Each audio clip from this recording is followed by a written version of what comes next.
Good evening. I'd like to call the study session to order on the 13th of, January 9th at 6:02 p.m. Because we are having a joint meeting, I would like everybody to go around the table and introduce themselves so that the city clerk can tell who's here. So Paulette Carr, City Council. Ellen Hartz, Plan Commission.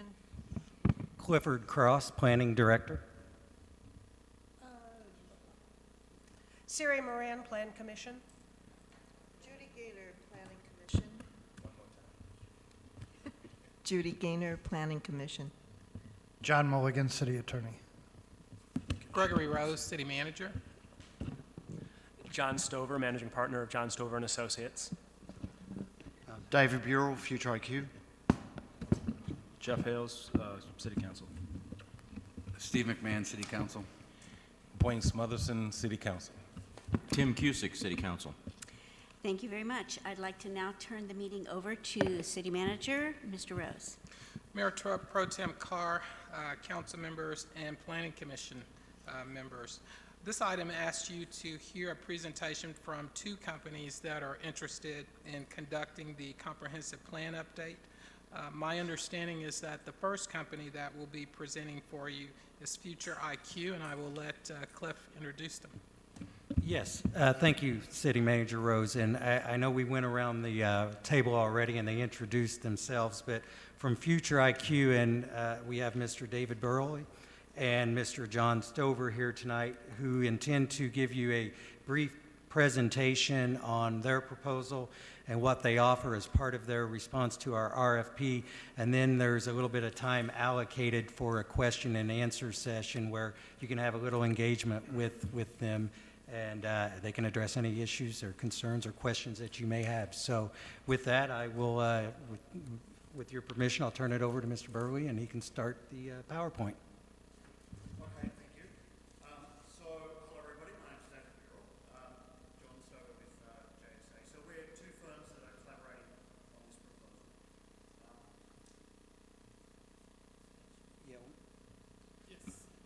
We need to make sure we use the microphone to, so that Ms. Reese can get it for the record. Okay. All right. Can I stand and use the microphone? Or should I sit and use the microphone or stand? Okay, I'll grab the phone. Here we go, yeah. Watch out for the stick there. No, Okay. you will not. How does that go? Does that work? All right, fantastic, thank you. So, so we're two firms that are collaborating on this proposal. I think I met a number of you actually when I came and presented for the economic development strategy. You apparently didn't think we were the right firm for that, but we're back, right? So, and we want to talk about the comprehensive master plan update proposal. And the structure of what we'd like to present is really just to talk to you about what we understand you're trying to accomplish. We want to let you know a little about our firms, and then about our approach, right? And sort of highlight what we think are important areas in terms of how we would approach this work. So in our understanding of it, there seems to sort of, when we looked at it, it boils down to three big kind of building blocks in this body of work. So one is the front end piece, which is really about the vision, really trying to understand and engage the community around where do they want this city to be in 2040. So that's sort of that primary overarching building block. The second big component really, of course, is the plan itself, right? Developing that roadmap that reflects that vision and how you get there. Then, of course, the RFP calls out a series of more tactical components, such as, you know, the Ward 3 concerns about housing and a 5-year strategic plan and some of those incremental things. And so we think the collaboration of these two firms really delivers that. So Future IQ is very strong in visioning and in sort of overarching plan development. John and his firm are very strong at the economic development, small area planning, and really being able to think about policy and execution. So we want to walk through that.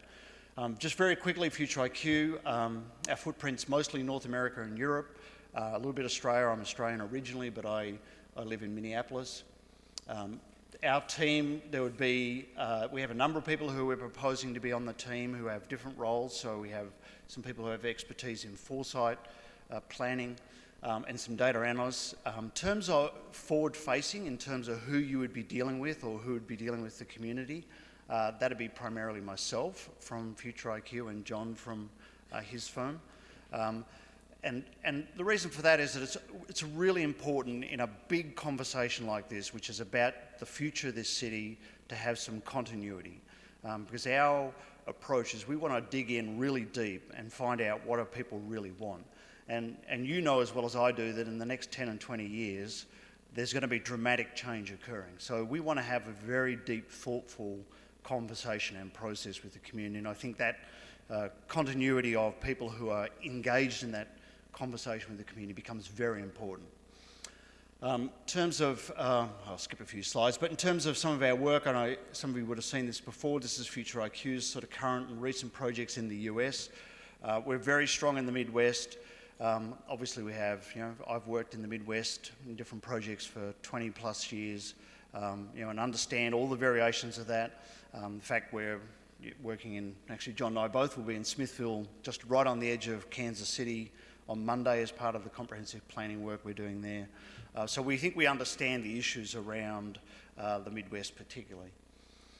John, do you want to cover? So John Stover and Associates is an economic development consulting firm, and as you know, we're based in DC, 4-person staff, been around for 10 years now, and we specialize in two main areas. The first is analysis, and particularly demographic analysis, economic analysis, real estate analysis, fiscal and economic impact analysis, all the types of things that kind of help inform the planning process and economic development. The second category of our specialization and focus is economic development strategy. What are different policy tools and programs and strategies that have the players that kind of reach that communal vision. So it really all of our work involves helping the city find a way to coordinate with the private sector and the greater community to reach a shared goal and help a community thrive. We've worked on just about every kind of planning process and type of plan that you can think of in cities across the country. Worked on a lot of inner-ring cities similar to University City. And our staff is AICP certified. We have kind of all the hard skills that you would need in terms of GIS and mapping. And just wanted to let you know we're really excited to potentially be working with you all. All right. Thanks, John.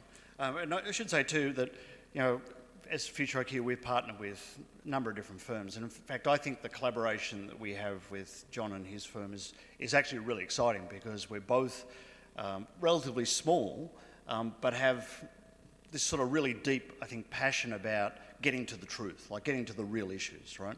And we know that these type of planning processes are a big deal for a community, right? It's a once in a 10-year typically opportunity, and you've got to get it right.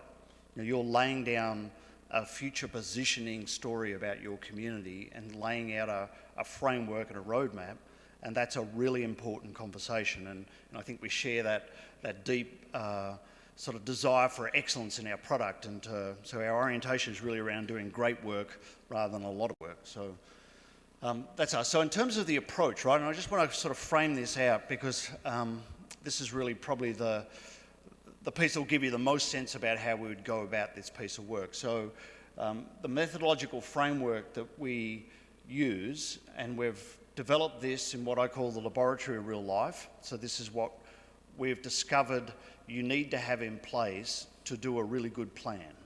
So if you're doing a comprehensive master plan or you're doing a regional plan, you need some consistent elements in place.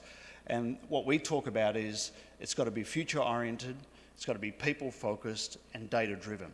And I want to talk a little about why these three elements are important, and particularly how they come together is really the sweet spot that makes for a fantastic planning outcome.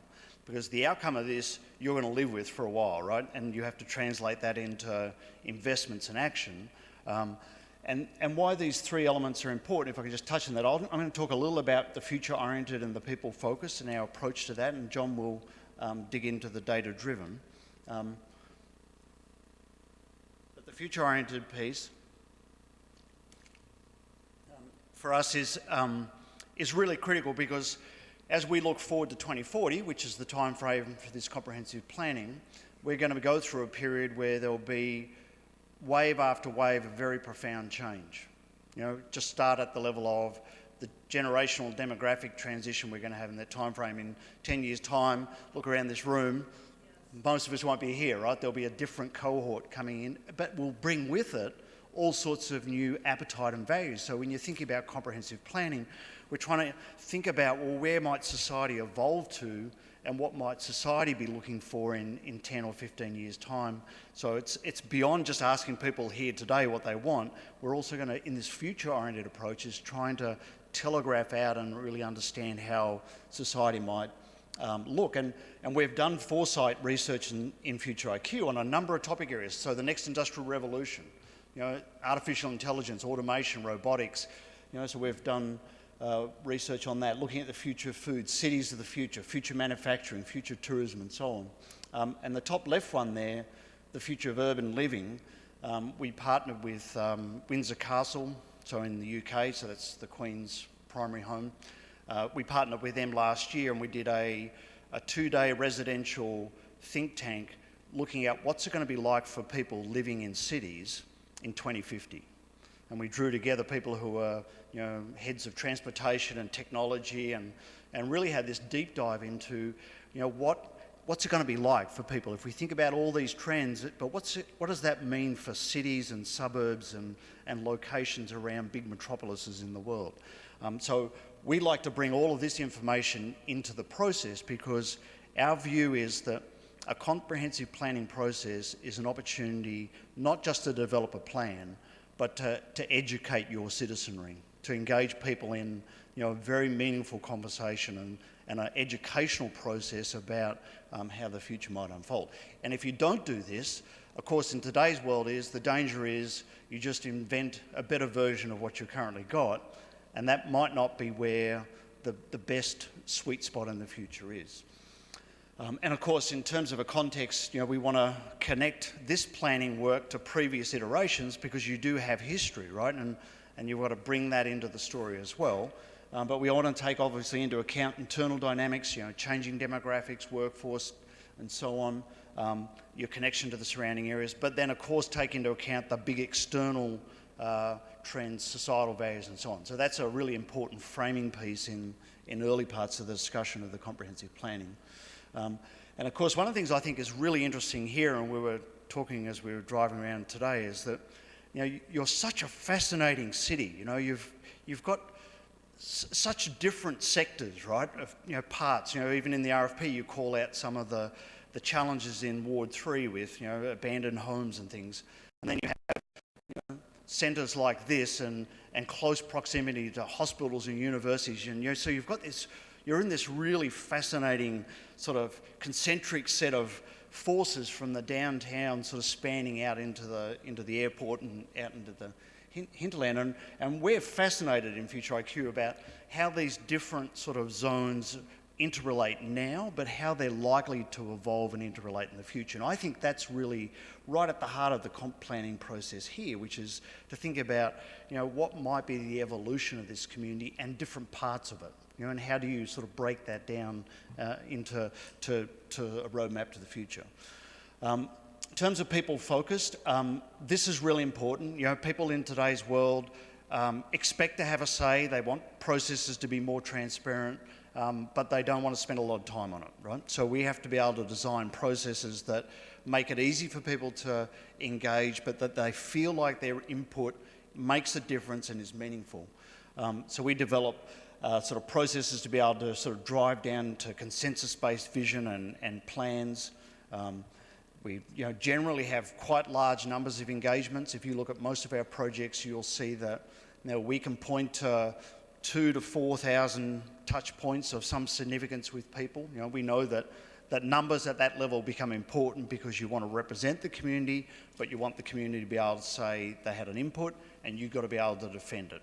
So whatever comes out of this, you have to be comfortable to say, yes, this was a thorough process that represented all the voices of the community. But then, of course, all the different methodologies, we do all the usual stuff, surveys and things like that, but But face-to-face becomes really important because that's where you get to the real heart and soul of people's aspiration and desire. We structure that. We have processes to think about structured engagement. This might be a little unusual in a comp planning, but we are finding particularly that the youth voice becomes really important. And we're often now doing quite large sessions with young people. Part of that is because they represent a lot of what the emerging values in society are going to be. So when we're thinking 2040, trying to understand and engage with them is very important. But then, of course, it's got to be fun, interactive, but it's also got to be very purposeful. We want people to walk away having had a great time, but probably most important for us is that this is a serious conversation. This is a meaningful, thoughtful, deep thinking, and we're going to challenge people to come together and really nut out some of the tough issues. So, John, do you want to take us through some of the data-driven?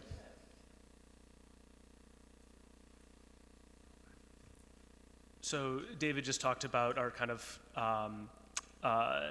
value add and something that makes us special in terms of focus on the future, our focus on community and people and understanding and integrating that into the comprehensive planning process.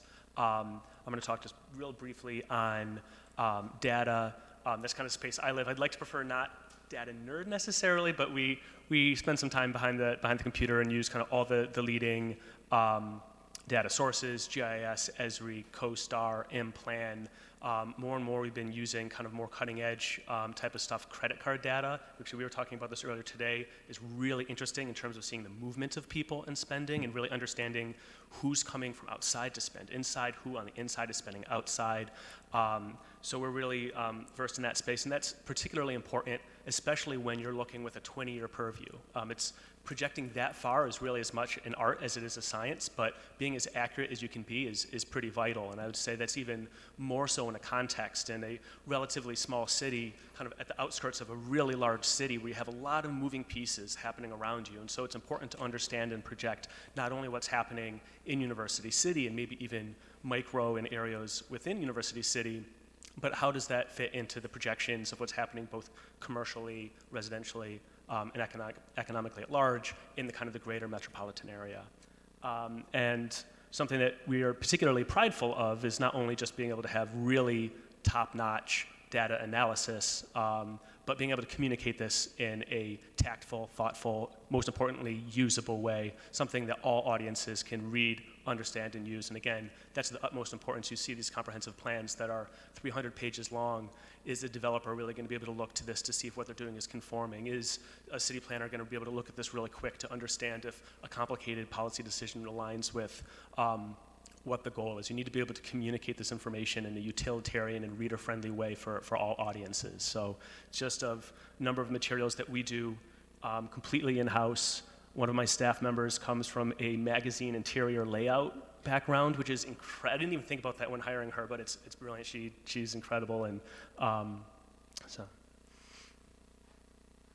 So thanks, John. And I guess I'll just make this my last comment, and then we'll probably stop it so we can have a discussion and questions. But obviously, to pick up your last point, we've worked both together on a lot of projects, and with a real objective to make sure that the information is captured and presented in an easy-to-use format.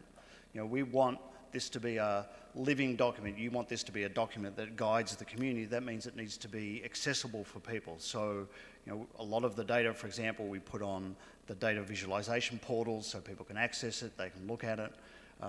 We apply a lot of design to reports so that, we can tell a story, but without simplifying it or just making it a pretty picture. It's, really trying to reflect what's a very intelligent and thoughtful process. So I'll probably leave it at that, right, in terms of presentation. And we really took the approach of giving you an overview of what our sort of philosophy is or our approach. Obviously, there's, we have to fill all the requirements in the plan. There's the various chapters that have to be done and so on. We think that probably the key here, that what would make the comprehensive plan update here really fascinating would be the community engagement part and having this be that conversation as a key positioning story about what's your future. how do you deal with the tough issues for sure, but how and where are you positioning University City in this landscape here, and what kind of community are you wanting to create? And then, of course, the plan becomes the roadmap for how you interpret that and execute that, and then obviously dig in on some of the more tactical issues as well. We're also very conscious, of course, that there's an economic development strategy process underway, and those two processes need to tie together really well. We're be incredibly committed to that because they're two significant investments, and you get it right, they can really power each other as processes. So perhaps we just hold it there, and or did you want to add something?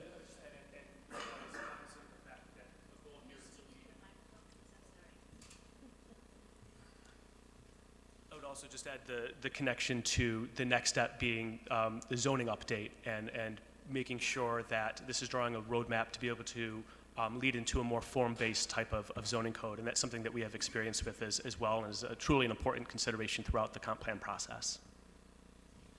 All right, so perhaps if we, with your indulgence, we'll stop talking and take questions, or however you wish to engage.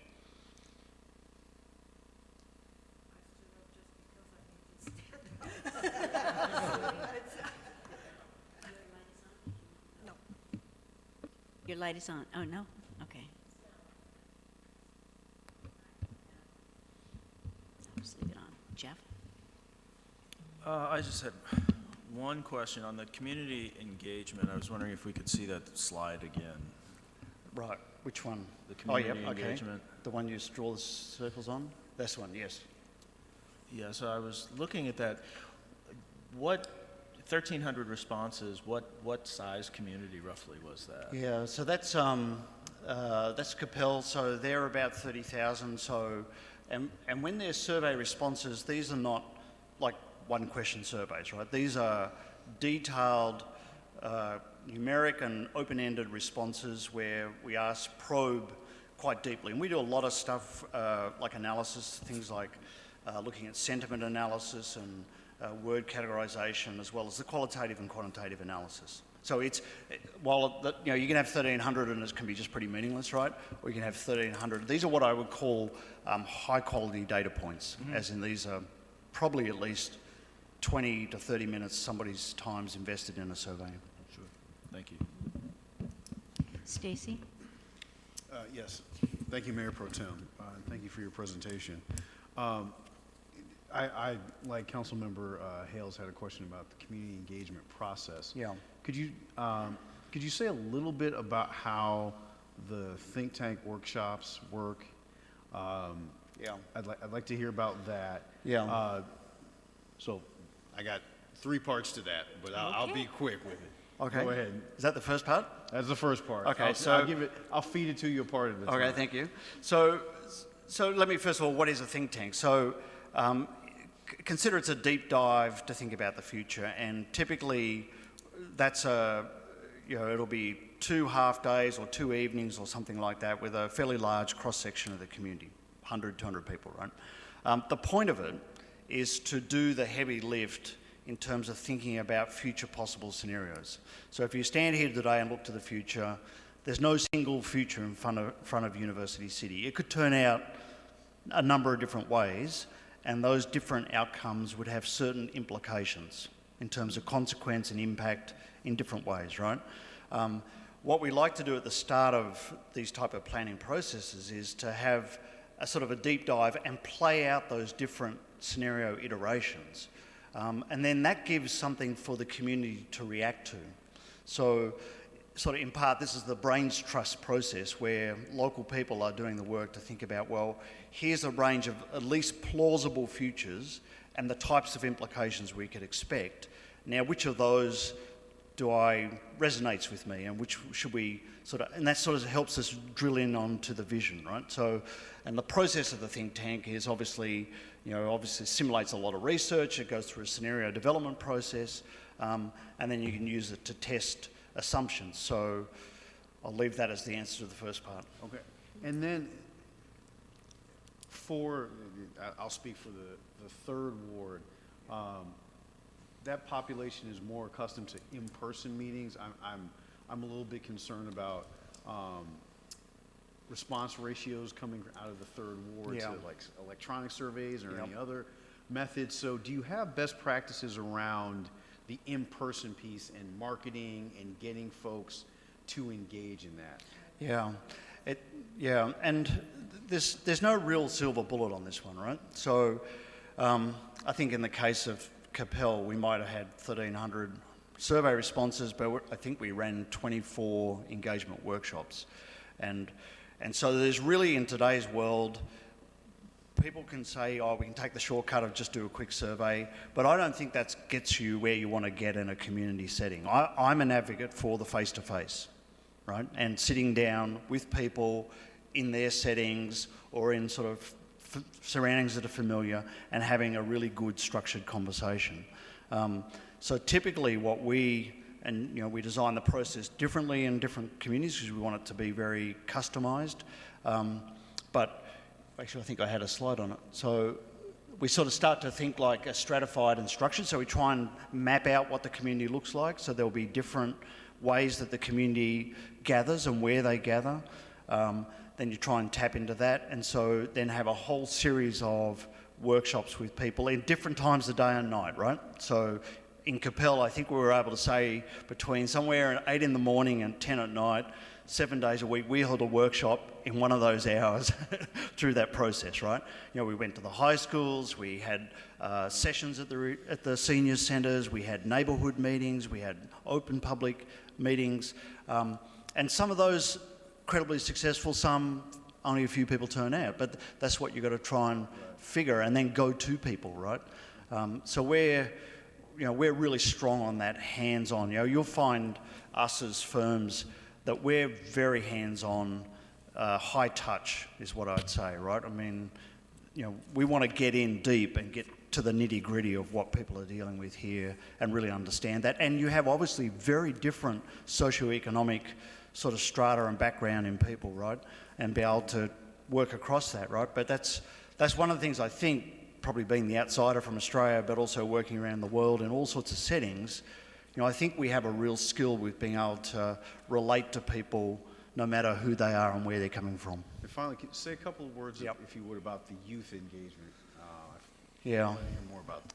Yeah, the youth, right? So, and this is something we've really added in the last probably 2 years in our community planning work. And we do it from large scale. So, in fact, some of those examples there, we had the whole senior school in a series of revolving sessions. So 500 students, right, or more. And the point of it is that it gives you very good insight into what the emerging population's thinking, right? But they take the message home as well. And what we've done typically is we set it up with the schools so that the topic about the future of the community becomes part of whatever they're dealing with in their curriculum, right? So there'll be some discussion about trends, which typically I'll lead, but then they'll go back to their classrooms, talk about that, what does that mean for the community, what does it mean for them as young people, take a survey so that they become, an important data set. The other part that I've found is that it seems to also punch through a little bit of that skepticism or resignation that sometimes people have in communities. If you get a good, strong youth engagement component, and that's an important data set, and often what's really interesting actually when you dig into the data is that young people today are really impatient. They're like, just get on with it, right? Let's just get on and fix up these issues and let's get moving. So it sort of gives a momentum to the community conversation is what I've found. Tim? Thank you. One of the issues, will one of the issues that you look at be environmental sustainability and good sustainability practices? And how would you address the issue of just overall sustainability? Yeah, good question. So it's one of that type of topic. Obviously, the first part of the process is obviously the think tank leading through community conversations about what's important, what are the values and appetites that have for the future. There's no community that I'm working in today or that John's working in that environmental awareness that doesn't, it always comes up, right? because it's on people's minds. And particularly that's the youth conversation. You look at the data from that and they're like, ban plastic bags, allows everyone to put up solar. They're just like, so there's an incredible underlying groundswell for those type of issues. But they're the ones that come up through those first sets of the process. Then I think what we would probably be doing is looking at that data and your chapters of the comp plan and saying, okay, how do these match together? And are there elements we need to be adding to that sort of set of ideas that are in that plan update that we might want to add in? And a lot of communities, for example, go, well, we don't have a renewable energy policy. No, we didn't need that or want that 10 or 20 years ago, but today we sure need one. And how do we deal with that from ordinance and all those type of points? Yeah. I actually have a question about the youth component. So in our city, many of the youth do not attend the high school here. They attend private schools or schools out. So how would you engage them? Because I think you're missing a large segment of the youth population if you don't draw them in. Yeah, so thank you. We don't have a fixed rule book on, that it has to be the high school, right? We're interested in reaching the young people as we are interested in reaching all the different components of the community. So how we do that, that's probably something that gets discussed fairly early in the process. But like every community, there's conduits of connection, right? So if we want to get to young people, then how do we do that, right? So in some ways, we rely on people like yourselves to be a lot of that intelligence about how this community works and how do we reach certain groups of people. So I'm not saying it has to be high school. I'm just saying that what we've found is youth voice, really important. How do we get that? Well, that's going to depend on every community. Some communities might be a single school district, some might be split. Well, we just work that out, right? Mm-hmm. Important thing is to get to them. Okay. And okay, go ahead. Something that you're alluding to, when I know what you're saying too, but I want to really kind of connect the dots, is leaning on local partners. As outsiders that we don't know any of the sub-neighborhoods of University City the way the locals do. Even someone else in a different part of the city doesn't. Even people in the neighborhood don't know the full, and really it's about leaning on local partners. Who are the folks that do know? Every neighborhood has a mayor who is the person that strolls the streets and really knows that kind of stuff, and it's getting in touch with them to find the networks, it's getting in touch with the churches, with the community centers, with whatever, and I don't know that as a fact in any of these neighborhoods, but it's really understanding the deep level, but leaning on you folks, leaning on staff that we're going to be working with, and especially leaning on the local community partners to tell us the right answer. Okay, and then the final, it's more of a comment, but I would really like your reaction to it. So I have found myself that leading community engagement is best done initially with some kind of structure. Yes. Because people don't, when you ask them, okay, we're here to, to develop it, they sit and they're not primed.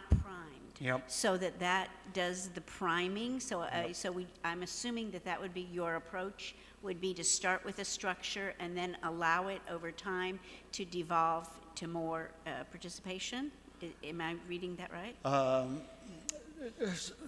Perhaps. Let me say what I think, right? And how, sure.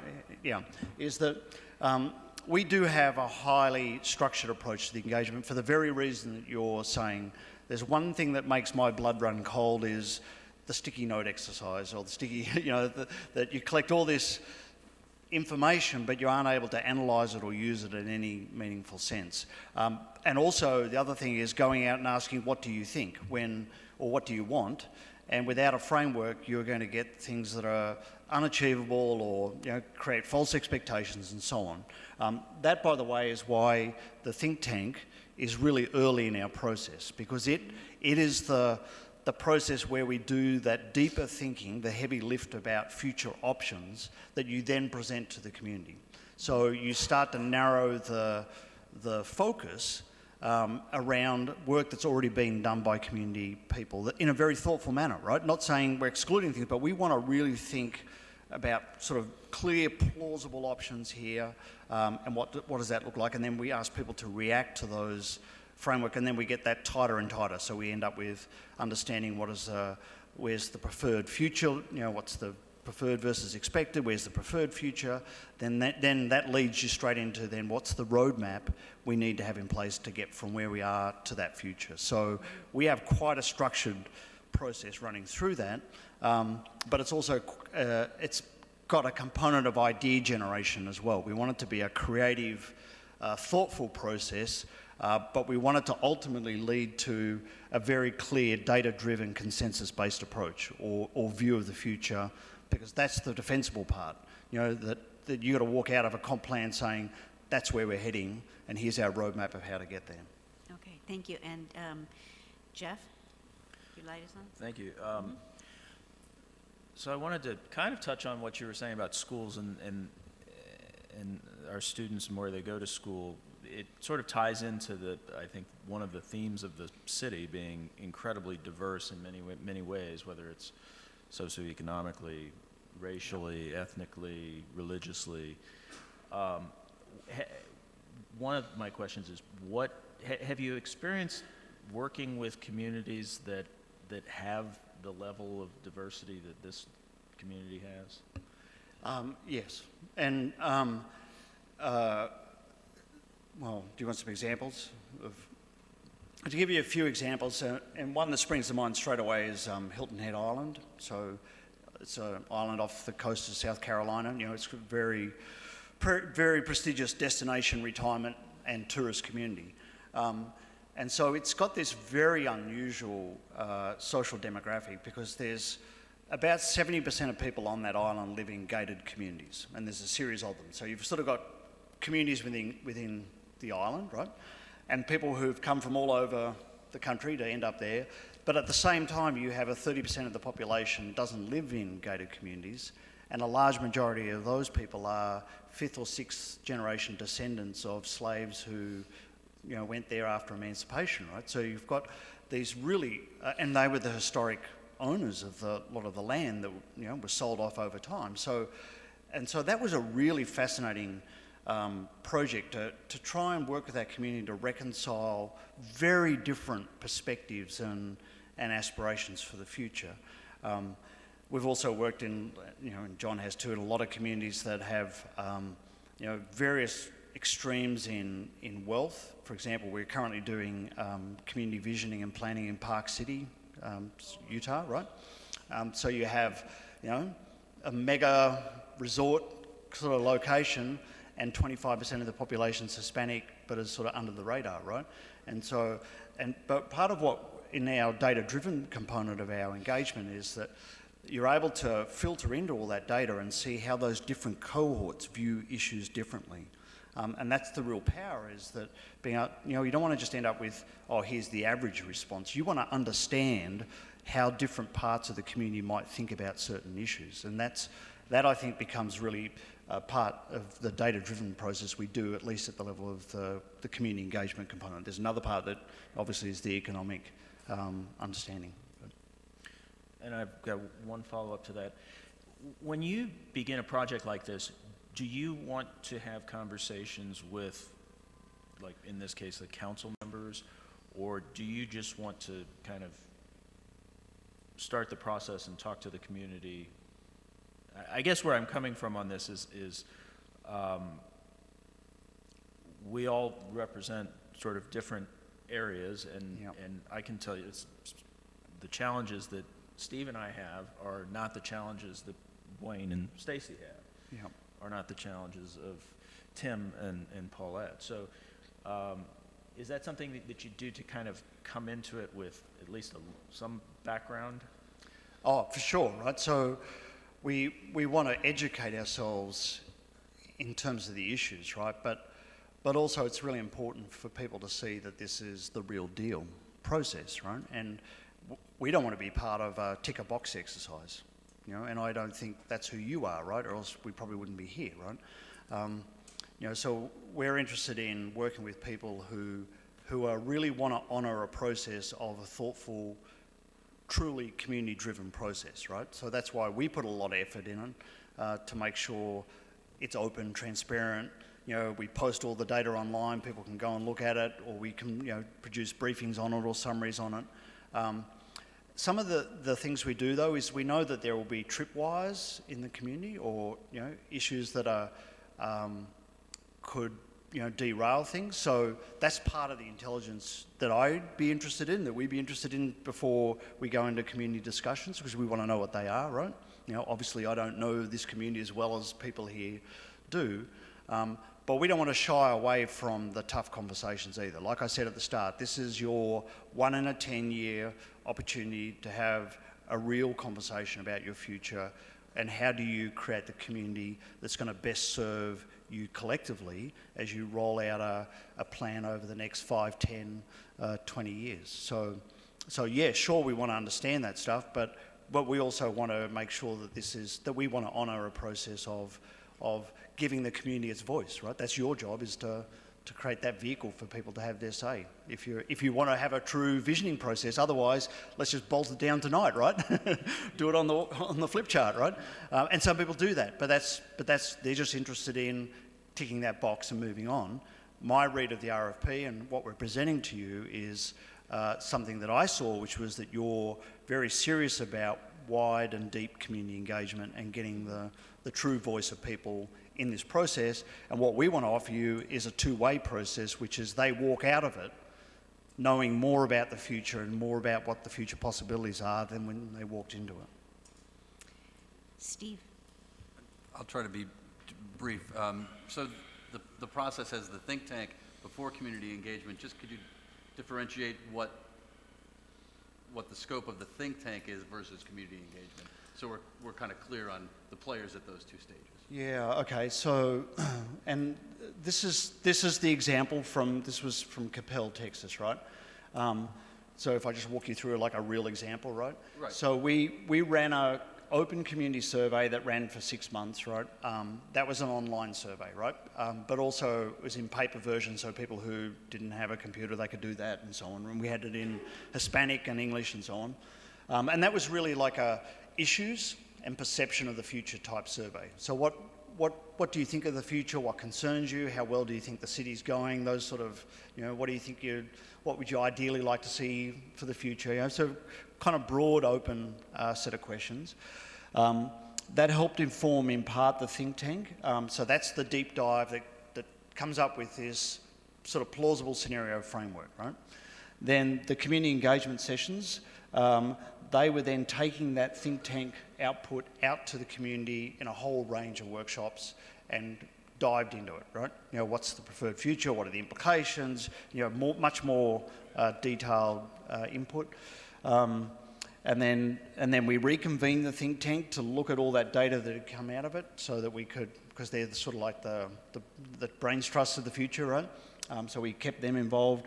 We reconvened, and then we had some focus groups after that, right? So that led us to the point of course, is the roadmap or the comprehensive plan. How do you translate that vision into reality? And so what's your vision for the participants in the think tank, size-wise? Because it sounds like that's a more selected group. Yeah. And focused, and then we go up to the community engagement. And the follow-up question to that is, clearly you want that transparency, you want their responses at community engagement to feel that they're involved. Yes. When you have the think tank in front of the community engagement, yes, what's the strategy to ensure that the people that are engaged don't walk out and say, this was a done deal before I sat down? Yeah, we've come across that, right? So have we. So how we deal with that, what we find works very effectively is it's a balance of having it being an open process, but making sure you've got the people there who can really hold the conversation, right? Who have the interest and the ability to be able to have those bigger sort of future-orientated conversations. What we typically do is we look at the community, work with you to say, okay, what are all the groups in the community, and then invite nominations from those groups. So we want it to be representative, right? But we say, here's the type of person we want from your group. Somebody who's, wants to have a deep conversation about the future, might bring some certain perspectives, but can represent the voices of, your interest group. We don't want somebody there who's just on a soapbox on their own agenda, right? So we frame that, right? And so all those groups can then nominate people to go to that. And there might be between 100 or 200 people at the think tank. And then to make it, to avoid being accused of it being a sort of a done deal, we also typically open it up for application. So people could also apply to be part of it, and you advertise it as such, right? So that you can then select people from that pool of, and typically everybody who applies is accepted, right? So unless there's some particular reason why you might get the odd person who it's just not appropriate or something, right? And then, but that's what John was saying about, that's your community. So that'd be, you could think of that in terms of neighbourhoods. It could be much more finesse than wards, for example. You could say, so you get different voices. People from youth, from different schools, for example, the business community, and so on, right? So at the end of the day, and that's why you look at those photos, it's people are there as a group representing the community, and that's the context we set it up in, which is you're the voice of the community, and your job is to bring that collective concerns about the future together. And lastly, on my last question, looking at the youth aspect of it, how would you incorporate the youth that are the young people at Washington University? I mean, the university that's nearby. Arguably, they're transient. Arguably, we'd also like some of that time that they spent there to come back here and use their knowledge as a resource and not leave. You're also seeing people that come from all over the world to go to that university. How would you see tapping into the students, not necessarily the entity itself of WashU, but the students that are there? Yeah, excuse me. Yeah. Yeah. Yeah, it's a good question. What we did on Hilton Head Island, for example, is the nearest campus is just off the island, and we work with their hospitality section, because a lot of the people who were from Hilton Head Island who were in that university in the hospitality section, their plan was to have a career in hospitality, right? So back on the island. Or they were people from elsewhere who were looking for that skill set to be able to get access into that primary industry on that island. So I think we could think about doing something like that. If there were particular curriculums, for example, rather than just, a random, what do you think of University City, right? You've got to have some sort of connection of relationship to make it meaningful. But there might be, for example, some parts of the curriculum there or groups of students that might be really good to involve and have their voice in that. But that's how we did it in Hilton Head Island. But we just went off the island a little bit. Yeah. Boyne? Thank you. I've got a broader question to ask. And if you could go back to your very first slide, if you don't mind. That's not that one, the next one, right there. And my question to you is this, and it's just kind of an off-the-wall question, but if you would, you say that you have a global presence and you bring local solutions, but what my question is, I'd like to see, what would you say your global solutions are and when bringing that to a local presence, if you understand what I'm saying? Yeah, I do, yeah. Because we've got a various race and entities that live in this city. Yep. So you have a global world here, Yep. So I'm looking at a broader sense of the future, and in a global sense, what are you bringing locally in reference to that, to University? Because I don't want necessarily to be a cookie cutter where what's happening in Milwaukee you're going to bring to St. Louis. No, I want. It's not Milwaukee, it's Minneapolis. No. I'm just saying. I understand. Yeah. I'm just simply saying. I just gave it, use it as an example. Well, okay. Do you understand what I'm saying? I do, and could I answer that in two ways, right? So one is, and I appreciate the comment about the cookie cutter, because I probably have the same chill in my heart at the thought of that, right? And I'm just not interested in that, because that's just a lazy way that never really produces a real outcome for you, right? If you look at our process and all, you can go online to our website, and most of our projects that are there that are that are public, right? All the content is built scratch up from the community. So even in the scenario planning process, the think tank, which a number of people asked about, even the axes that primarily shape that are all issues that are built scratch up from the surveys and the dialogue in the community. So the content, while there is a methodology, right, for sure, we have a methodology that we know works and is established and it's got certain flexibility in it, that gives you the backbone of a structure, right? But the content would all be content from the engagement process here, right? At one level, right? So that's the way why you don't end up looking like Milwaukee's report, right? This is going to be your future. We understand that. The other issue is the piece that that we bring from Future IQ in particular, and John and his firm bring it, you know, from a sort of a level of more of the local economic development. But we will really push on the future trends. Now, I'm not content agnostic. There are clear issues that any community worth its salt today has to be wrestling with, and that's part of the educational, part of the foresight front load, right? So in the think tank, the first part of the think tank, if I just dive to that, so there's all the foresight work we've done, but in this process here, on the left, it talks about perceptions of the future, internal, external drivers, key trends. That's where we would provide a fair bit of front load, right? And we also typically would work with the community to develop a communication narrative through the course of a project like this, right? So say this is going to run for 12 months, right? We would want to work with you to think about how do you start to build a conversational arc in the community, which would start off with things like, what are these emergent trends we need to be thinking about? You know, what does artificial intelligence mean for University City? Autonomous cars, what's that going to mean? You know, generational change in society, what does that mean, right? So bringing those trends in and starting that conversation, the think tank then really starts to go, okay, these key drivers, some are external, some are internal, how do they combine to shape different possibilities for our future? But all the time on that, in all these sessions, I'll be pushing on the future. Don't forget to think about this, because you don't want to walk out of it going and look back 5 or 10 years and go, holy hell, we didn't even look, right? We just were completely in our blinkers, right? And that's the danger. If you don't have that future-oriented piece in that methodology, likely what you'll do is come up with a good version of what you've got.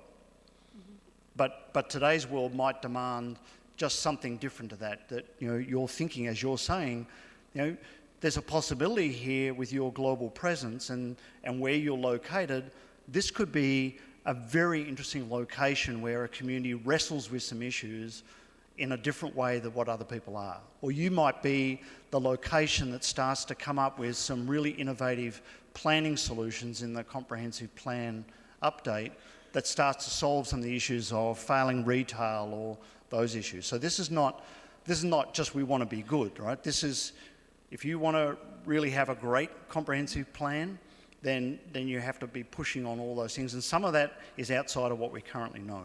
Okay. So, All right, so I would like to wrap up. Thank you so much for your, quick one, because we have somebody else waiting. But Yes. sure, Mike. Has anybody in your company reviewed our existing comprehensive plan? That's one question. Has anybody seen our existing current comprehensive plan? 2005? Right. yes, so I've looked through it, but it was a while ago because I think it was October when we submitted. I know Heather's read it in detail. I know John and his staff have looked at it, yeah. Okay, second question. But don't ask me to quote from pages No, of it. I wasn't asking that. The second question is, are you planning to build from square one, or are you planning to build from what currently exists? Yeah, so that's this slide, right? So we're very conscious of you have history, right? And you have a lot of 115 institutional knowledge and so on. We want to look to the future because we see this as your planning process. This is your future positioning aspect, right? But it's built on your current and past comprehensive planning plus your previous eras. I mean, you have history to take into account that goes back, you know, what defines your wards and even the disparity in housing size, and there's history that goes back, right? So that at least has to be understood in the process, right? You can't, that's part of your DNA. You're never going to get away from some of that, right? But you want to understand that, but the future orientation brings that chance to say, okay, what's our future potential here? So does that adequately answer that question? Yeah. Okay, thank you very much. We Pleasure. really appreciate it. Go ahead, Cliff. What I'm going to do, we have the other consultants that will be coming in here. If we want to take about 5 minutes, I can bring them up, give you guys a chance to step out of the room, stretch your legs, and I'll get their PowerPoint set up so their team can get set up for the second interview. And I thank you, David and John, for coming, and appreciate you taking the time to come and speak with us tonight.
Thank you, Mayor Pro Tem. Here we have our second group that we are going to consider tonight and interview as part of the process. The second group that was chosen is Planning Next, and they are represented here by Jamie Green, Sarah Kelly, and Kevin Hively.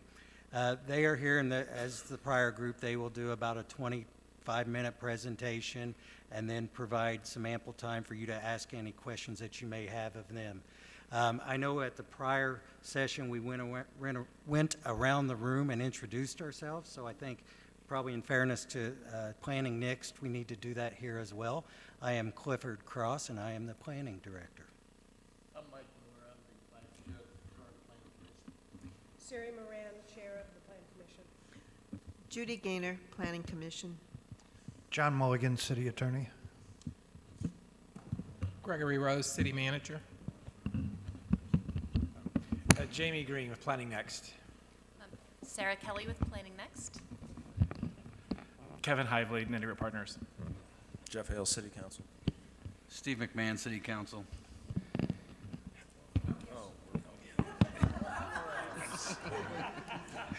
Stacy Clay, City Council.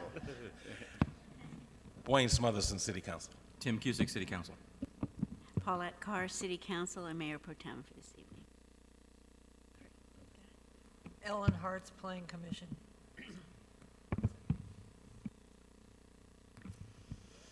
So with that, we'll pass it over to you and to start your presentation. Thank you.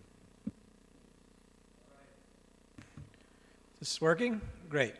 So again, my name is Jamie Green. I'm the principal of Planning Next. We're based in Columbus, Ohio, but work across the country in a number of different communities that we'll talk about here. Our intentions are to just do a simple sort of some introductions about who we are. I know that you've got a lot in our proposals, so we won't go through that a lot. A little bit about our experience, how we go about this kind of work, and then the discussion. And I heard Cliff say, 20, 25 minutes, we will do our best to be under that so that we can make sure we get your questions addressed. Having said that, if it's okay with you and you have a question as we're going, we don't mind a question in the process. So with that, a little bit about the background and the team. Cliff has already introduced the key members of Planning Next. What I'd want you to know about our work with Kevin is that it is fairly significant, and we're currently working with his team in a number of communities in various places in the country.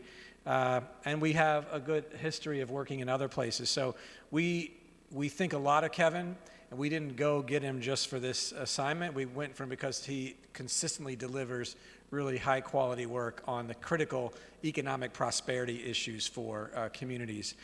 One of the areas I think that we are known for is working in communities which have a significant university located there, relationship there. This is a combined list of communities where Kevin and our firm have worked across the country. So we think we understand a little bit about that dynamic. And the dynamic is different in most places, but we understand that. In terms of the community planning piece, what I would want you to understand about Planning Next is that we're a relatively small group of about a dozen professionals who focus on community planning. We are not doing other sort of consultation or detailed design work, but this is what we do. We have just wanted to share with you just quickly about the planning and implementation. I hope you'll pick that up as a theme as we go through here tonight, is that we're very much focused on what happens after the planning work is done. You can do a great plan, you can have a really great process, but if it doesn't lead to anywhere, then it's really for naught. And selfishly, our reputation is built in many ways on what happens, after the planning work is done. So we're focused from the very beginning of the process about how do we position the community in the best way that there's action afterwards. In terms of comprehensive plans, we work with a lot of different communities, but we have worked with a number of, I think, significant and special first-ring communities, some of them in the Cleveland suburbs like Shaker Heights, some in the Kansas City suburbs like Prairie Village, And one that we're going to talk about a little bit more, we think there's some relevancy here, is Upper Arlington, Ohio. We've also, in our planning work, we try to approach the comprehensive plans in a very strategic way, again, with the eye toward implementation. But we also do independently for communities specific strategic planning efforts. So I think it really helps us understand the relationship between how this works. And Sarah's got a good diagram later about how this cycle in any given community should work for planning and implementation. Kevin is going to speak a little bit about some current implementation, to, I think, make the point about how focused we are on getting results. Thanks, Jamie. So these are projects that we've actually been doing with Planning Next, and on the Athens, Georgia, we've been working on the Envision Athens process, and one of the things that they were very interested in is the potential for like an innovation district, which everybody in the country is interested in. And it turned into this kind of overall innovation initiative, including spending a lot of time with the UGA leadership, convincing them that they should be looking at this, to the point where now they just announced a couple of last month about an innovation district that they're going to do on their campus in a place that we suggested they do it in. And then this Athens Creative Development Campus in Montgomery, I was just there, right before Christmas, working with the economic development team before the plan has actually even been adopted. I think it gets adopted in February, about how they're actually going to implement it, because there's some pieces to it that they don't have the structure for, but they know they need to do it.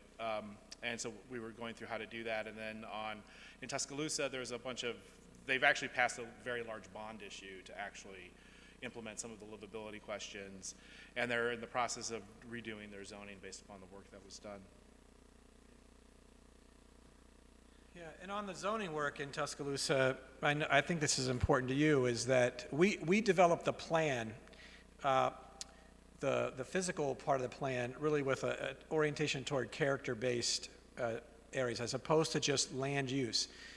So the plan, if you were to look at it, all the land use is defined by character. Use is part of it, but the three-dimensional quality aspects are really driving that. And so this new zoning piece will have form-based standards unlike they've ever had in Tuscaloosa, but all coming from a planning process where the community told us how important the quality of place, really was, for them. This is just a simple slide where, I think, we would call it our vanity slide. We'd want you to know that we're pretty confident in the work that we do, but the fact of the matter is that, our peers across the country have recognized the quality of work, managing a process, capturing critical policies, and setting up for implementation. The state APA awards that you see right there, that's about the last 12 years. There's more than a dozen where our work has been recognized by the professional organization as being really best in class. Kevin, a little bit more about Integrate? Yeah. Yep. So my firm's a little bit different than your typical firm that gets involved in these kinds of projects. I actually, many years ago, worked in the governor's office. I worked for 2 governors, with the last job being the director of policy and planning for the state. And then I ended up going to work for a corporate strategy firm where ultimately I ended up co-leading the healthcare and life sciences practice. And then I went out on my own in 2001. And we still do corporate strategy work, mostly for hospitals and some universities and a couple of long-standing clients. It makes it different when we start talking about economic development is we don't look at it necessarily through the real estate lens. We look at it through the lens of how the businesses work, what they need, the role that talent plays, as opposed to just a box. And I think that's a really important distinction. And because of that, ultimately it does end up being about a box in some cases. We've moved into district and planning issues. We've won a bunch of awards too. You can see it on our website. It's probably in our materials in the packages. We've had a few really kind of interesting nationally recognized projects that we've been involved with. And just to make sure that you know that we know what we're doing, this is the we know what we're doing slide. So we have a bunch of different scales of cities, different kinds of issues on the region, citywide, district type scale. We've done housing, we've done retail. We've done economic development work in terms of science sectors and everything like that. And then we've worked with a lot of different kind of anchor institutions, either on the institution side or on the community side, working with an anchor institution to solve problems around university impact, student housing and how it impacts the housing markets in certain areas, economic development issues, partnership potentials between places, or sometimes just convincing the university that they need to actually get involved and care. And then this is the slide that we always wish that we would have resources to come visit before you do this, because you end up with, I spent about 6 hours here today driving around. I think I've driven every street in your city. And the interesting thing about it is, I would think about a couple of these a little bit differently now. But the first one is really, really clear, which is that you do have to think about institutional self-interest and getting those aligned.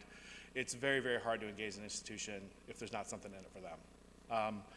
The other piece is students do distort the housing market, but they do it in specific locations. They don't tend to do it citywide. And sometimes you have to be very careful about what policies you put in place, because they create unintended consequences, particularly as it relates to student housing. And then the last piece is, and everybody has to do this, which is you have to rethink commercial corridors. The days of the Euclidean zoning, everything in its place, probably doesn't make a lot of sense anymore. And the other thing that we find out, and particularly in the day and age that we live in, and it's one of the curiosities that we have about what things would look like, what's going on in this market, and it's one of the things that Jamie was talking about the first ring suburbs. In most of the places that we've worked in the country, the first ring suburbs are the really hot places right now. Because everybody thinks that millennials are still 25, they're actually 30. And they're now having kids, and they're now trying to buy houses, and it's very expensive to live in the city. They get concerned about schools, and we can tell you, like in Richardson, Texas, where we did some work last year, Richardson, Texas is hot because it has a grid-style layout. The houses are inexpensive. They're easy to fix up, and you can add additions to them. And importantly, it's walkable because they have sidewalks and they have real trees. And it's a simple, easy commute into the city from where they are. And so that would be one of the things, I think, as this thing unfolds, is what is happening in St. Louis and how does that impact. But ultimately, that's going to come down to neighborhood quality, which is Jamie's point, that it's land use isn't simply, land use is simple. It's really the question about the quality of the place now. So I quickly want to run you through one place where we've had a long-term relationship, first ring community.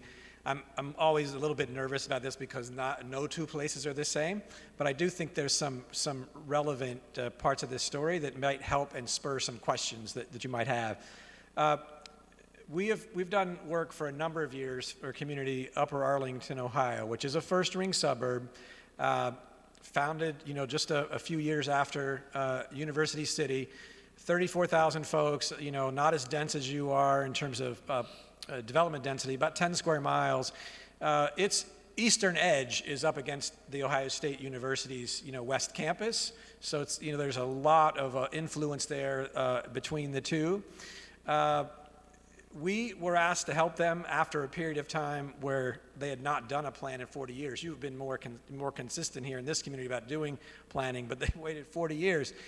And we did a lot of engagement in this community, in large part because it was clear early on that the most cherished value in Upper Arlington was maintaining the status quo, just not wanting, anything to change. But there were issues happening to them as a landlocked community, no more new development, there being newer things beyond them. There were some unfavorable fiscal trends happening based on the way land was being used or not used in that community. And also in this whole context of the challenge was a political environment that was a bit divisive in terms of what should really happen in the future.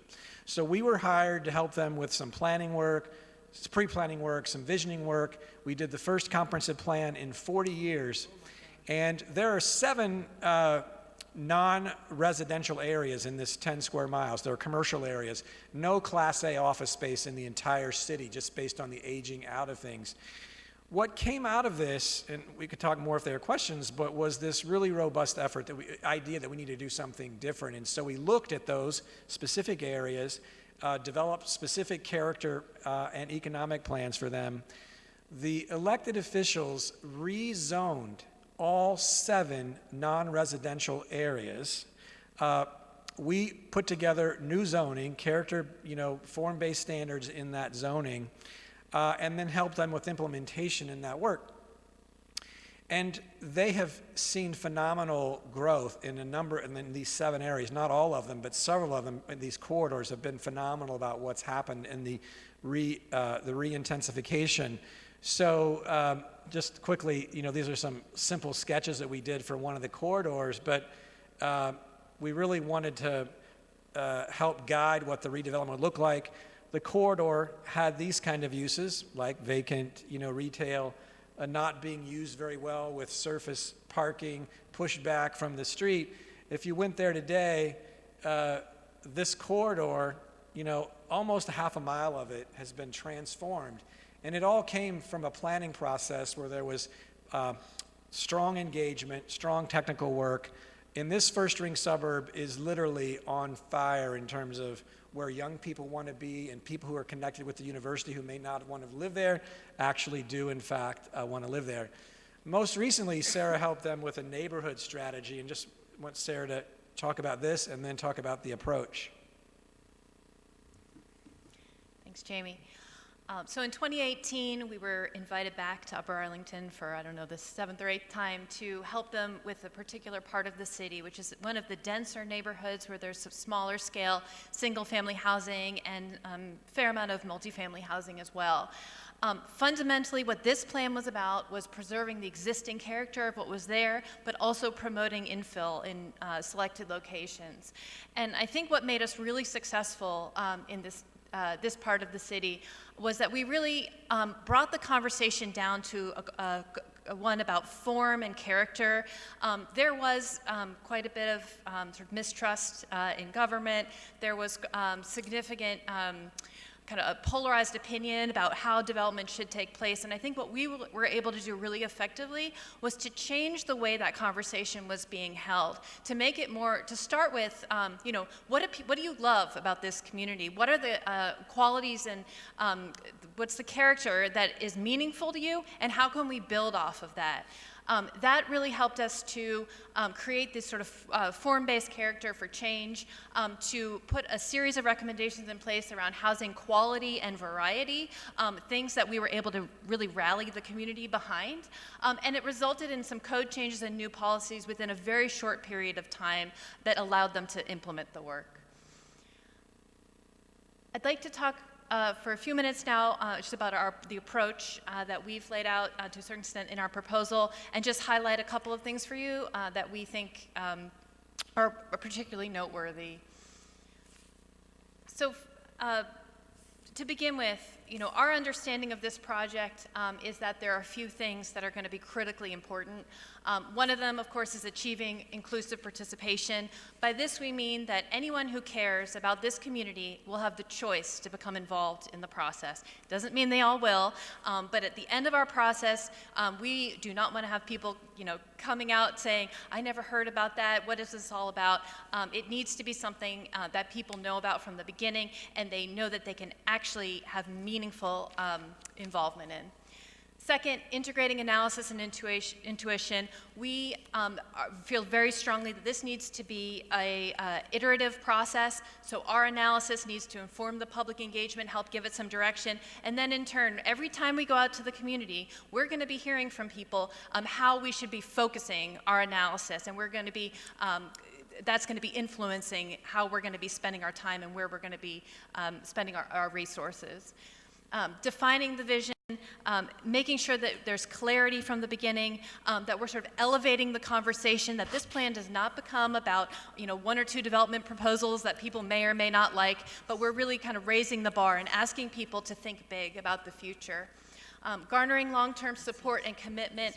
This really means that we're building through the process support for implementation, so that when you get to the end of the process, you're not starting over, okay, how do we generate enthusiasm and excitement for actually making this all happen, but you're really building that constituency as you go. And then finally, creating achievable goals and actions. While this needs to be a visionary process, it needs to be focused on implementation from the beginning, and we can talk a little more about some specific ways we might do that later on. Process summary. You know, we have laid out a 15-month process. We certainly would recognize that this would be determined in the end in consultation with staff and others. But basically it has 4 phases. Preparation phase, really, really important to us. This is where we kind of create a roadmap for the work that we're doing.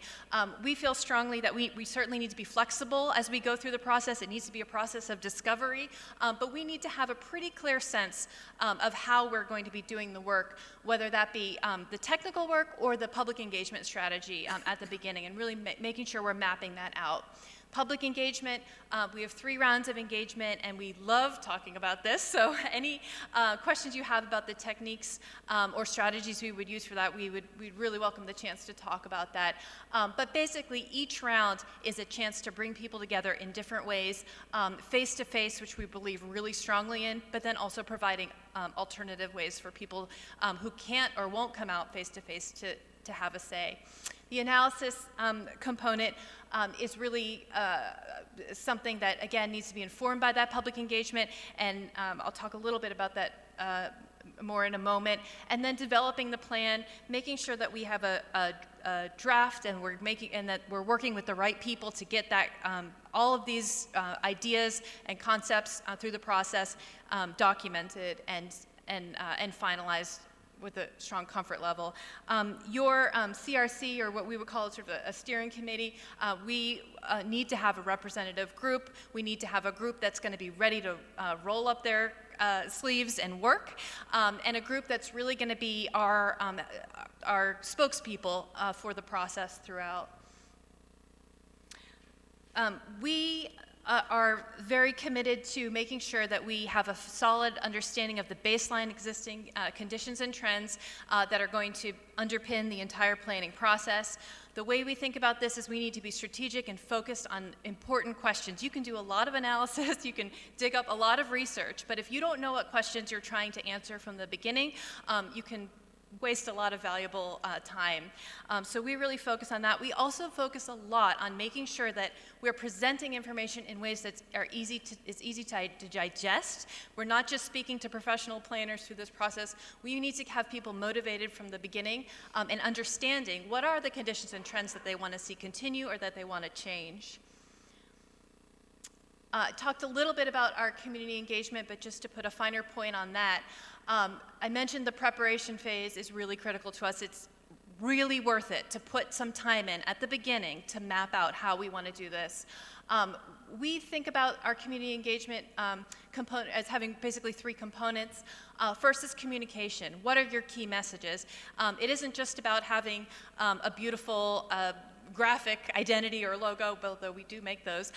It's also about what are the core messages that are going to resonate with people, and we'll really work hard with folks to make sure those are the right messages from the beginning, making sure we know what the right channels are to deliver the message, making sure that secondarily, when it comes to outreach, that we are using word of mouth to its fullest potential. We know that people participate in these processes when they hear from someone they know and trust that it's valuable and that they are going to have an impact, and we take that very seriously.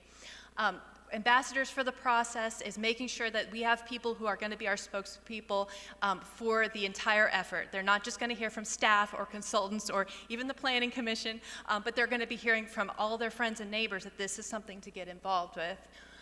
Finally, when it comes to engagement, we really see this fundamentally being about learning from the community. That means asking the right questions to try to get answers to even some of the toughest challenges of the community. And finally, using multiple techniques. So that's really about asking the questions in the right way, right? Not everybody responds the same way to particular formats for participation. And finally, just to speak a little bit more about implementation, and I think this very valuable request that you have for a strategic plan that's going to help you to implement the comprehensive plan. So this is sort of a general graphic that's really looks at sort of on a year-to-year basis how you might go about making sure that you're able to implement the plan. Of course, it's important to have your priorities straight, to have know what resources you need and what responsibilities, who's going to have what responsibilities for implementing the plan. But also thinking about the process not as linear, but something that's cyclical, right? Something that you keep going back to every year and to help you to continue to achieve your goals. So on an annual basis, it's really about taking stock of kind of where you are, and that's sort of the state of the city, whether it's a retreat or some moment to say, how is it going? Are we implementing the things we said we were going to implement? Reporting back out to the community, and then finally integrating this work into capital plans, into departmental plans, and ultimately into budgets on an annual basis, and making sure that you continue to do that. This is something that if you speak to our past clients, this is where we add a lot of value. This is where the work that we do continues to pay dividends over many years after we're gone. Okay. So those are hopefully a brisk enough presentation, and we would just entertain your questions. We have about 30 other slides in the back of the deck that if there's something that maybe would help to illustrate your answer, we can do that. So I guess we're recording these too, so Sarah and Kevin will have to come to the podium for this. Okay. Ellen? Wait a minute, let me give you this. I am thrilled to hear about your experience with universities, because that is a huge issue for us, and all the things that you mentioned are so critical. But one of the other elements of this community that it's extremely important is our third ward, and our two council people here will tell you that those issues are extremely different from our issues with Washington University, and I think that it is extremely critical that we get maximum engagement from citizens in the third ward, and I wonder if you could tell me about how you might go about that, because it's so important. Right. So as Sarah said at the beginning of the approach, the first bullet was this sort of inclusive engagement, that's important for us. We know that in the work that we would do with you, that it's going to be a self-selected, people are going to choose to do that. So we have to really put the effort into making sure people know that this is an opportunity for them and are comfortable in that opportunity. So one of the things that we think about, and Sarah mentioned the steering committee, you talk about having an advisory committee. We would typically see that group as being reflective of the community. That would mean that in that group, there would need to be, somebody with a voice or multiple people from voice from the third ward, right? So that no matter what discussion we're having about process or substance, that voice is sort of recognized that. And just as important, anybody from that third ward could look at that group and say, there's somebody there who represents, my interests. So that's just one piece of that. We also, at various times, we think about having we would call an outreach committee, which, for us is sort of word of mouth kind of marketing. So somebody invites folks in from the third ward who knows them, is recognized by them and their involvement, right? We want them in the conversation with everybody, but we know that that's hard, right? So then we also would set up an engagement strategy that says, we're going to go to the third ward. Like, we're going to actually have conversations in the third ward with folks. But that all gets designed, in the process together. But it is our intention to leave no stone unturned about who gets involved in this process. But I think having them in a leadership role would be helpful. Does that help? Jim? Thank you. I do actually have a couple of questions. Most of it centers around the who, what, where, how, and why type scenarios. And then on your process summary, you said that there would be a steering committee. Who would be on that steering committee? And would that steering committee have some direction, or well, who would be on that steering committee? Right. So this is usually not a decision that we make. It happens locally with what you want. We think that a steering committee is the first step to an inclusive process, right? I mean, there are processes we've been involved with where there is no steering committee. There's processes we've been involved with where there's been, simply just an advisory group. A lot of it has to do with what you're comfortable with. But in our typical approach, and your question is to us about what would we do, it would be a representative group so that anybody, Third Ward, wherever, looks at this group and says, there's somebody that I can relate to. They've lived here a long time. They live in this part of the community. They have a blue-collar job, whatever it is. It's somebody that they could recognize. So it's a fairly broad group.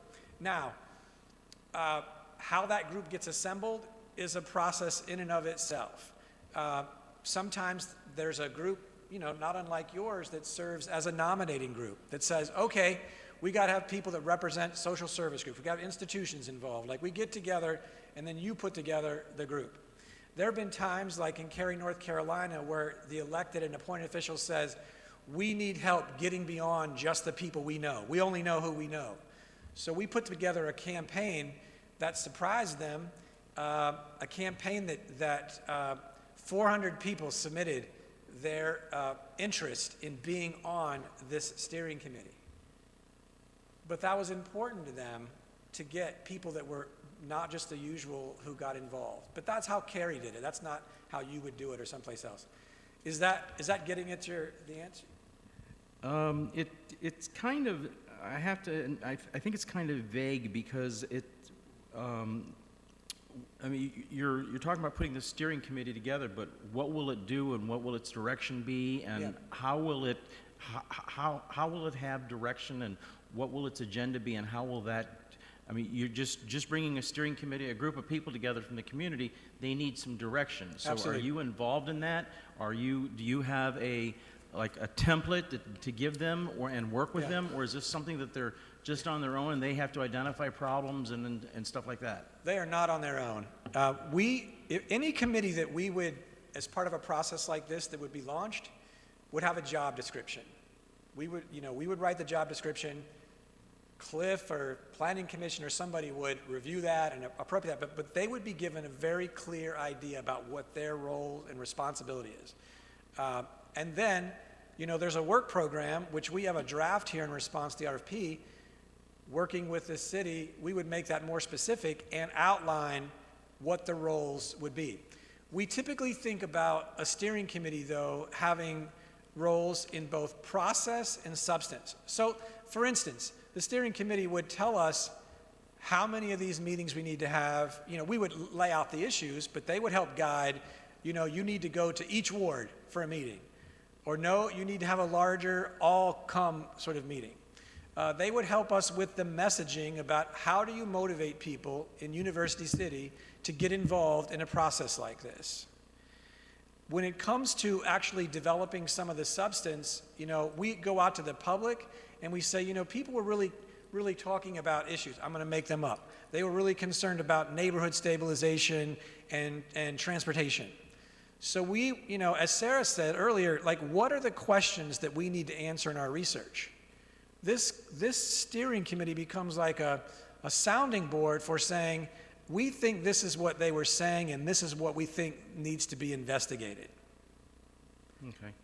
And if I may do a follow-up question. On the last slide with the little circle thing that had all of the different plans, and yes, that slide. So proposing that we already do most of these things, the annual budget, the operating budget, capital improvement plan. We already do all of those ourselves. So you would come in and help coordinate and make sure that those plans all meld together and work together smoothly, or I don't understand. I don't understand this slide. Okay. Well, the slide was intended to be an illustration that we understand that these things are all connected. If you're going to do a community plan, what do you do with it, right? So we're not going to do that for you, but when we get through this process, we're going to be clear with you, based on University City's operations, how does the community plan get integrated and institutionalized in things like your budgeting work, your capital improvements planning work, and if you want, into your departmental programs. I mean, this is just an illustration. It's not what you should necessarily do, and I assume that you're doing some version of this, but it really was an illustration. We're trying to emphasize that we get implementation is important to you, and this comprehensive plan is a critical ingredient in how you make policy choices in the city. Let me give a very specific example to this, because this is literally why I was in Montgomery. So the way Montgomery, Alabama does economic development is they contract with the Chamber of Commerce to deliver economic development programming. The Chamber runs the Visitor and the Tourism Bureau. They do the typical kind of corporate attraction, site selection stuff, and then marketing materials and that kind of thing. In the plan that we developed, one of the things that became very obvious is that Montgomery needed to focus more on its neighborhoods and kind of the community development side of the shop, which the city had no resources for and didn't have any group that did that. And the Chamber, that's not what they did. The Chamber does Chamber stuff and corporate attraction, right? Try to get the next Hyundai kind of thing.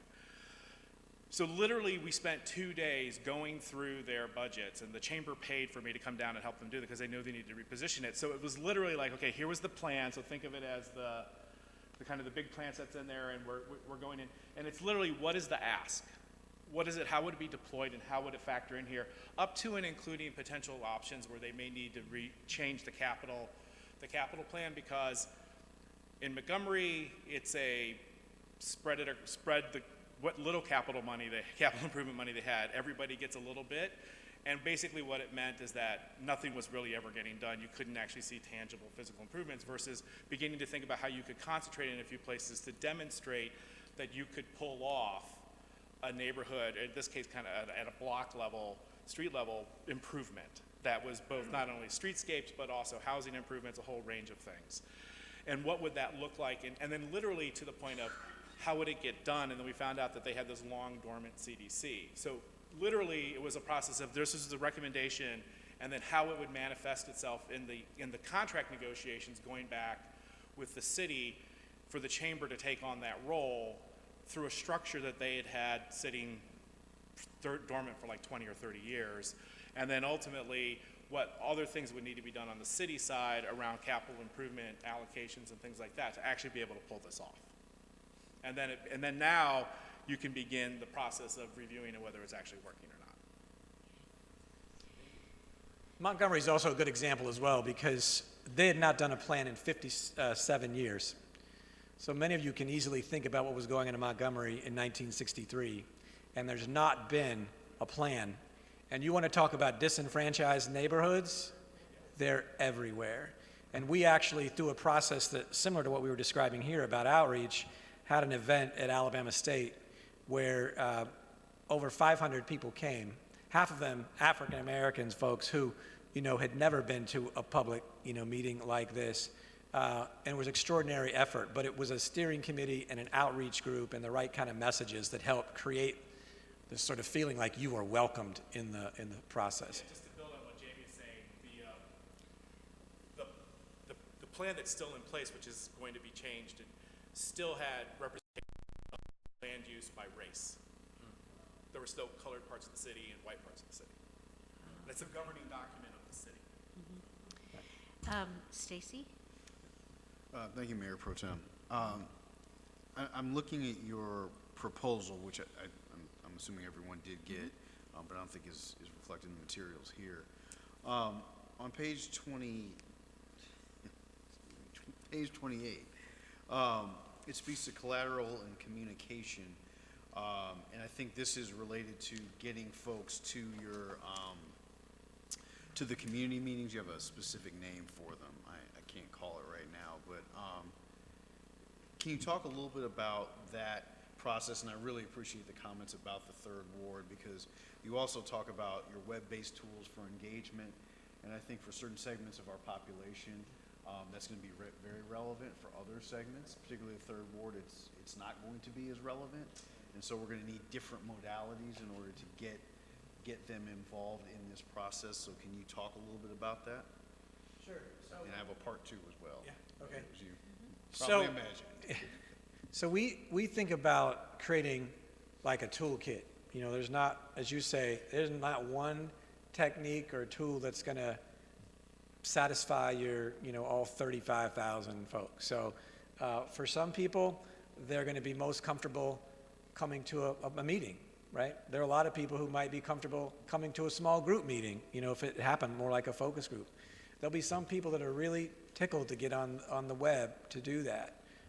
So we have to develop a range of these things and let people know those choices exist and help them in that regard. So it's not, we would develop all these things for them. Does that help? Yeah, and so the collateral is designed to support that. Yeah, so templates and processes related to. Yeah, so one of the things, and again, like we're doing our best to answer these. Some of them get answered through the course of the process, but it is common for us that if there's going to be an advisory group or a steering group or this group, one of the first things we would want to do is to learn from you about what are the messages in University City that motivate people to get involved, right? And it's not one message, right? It's multiple messages.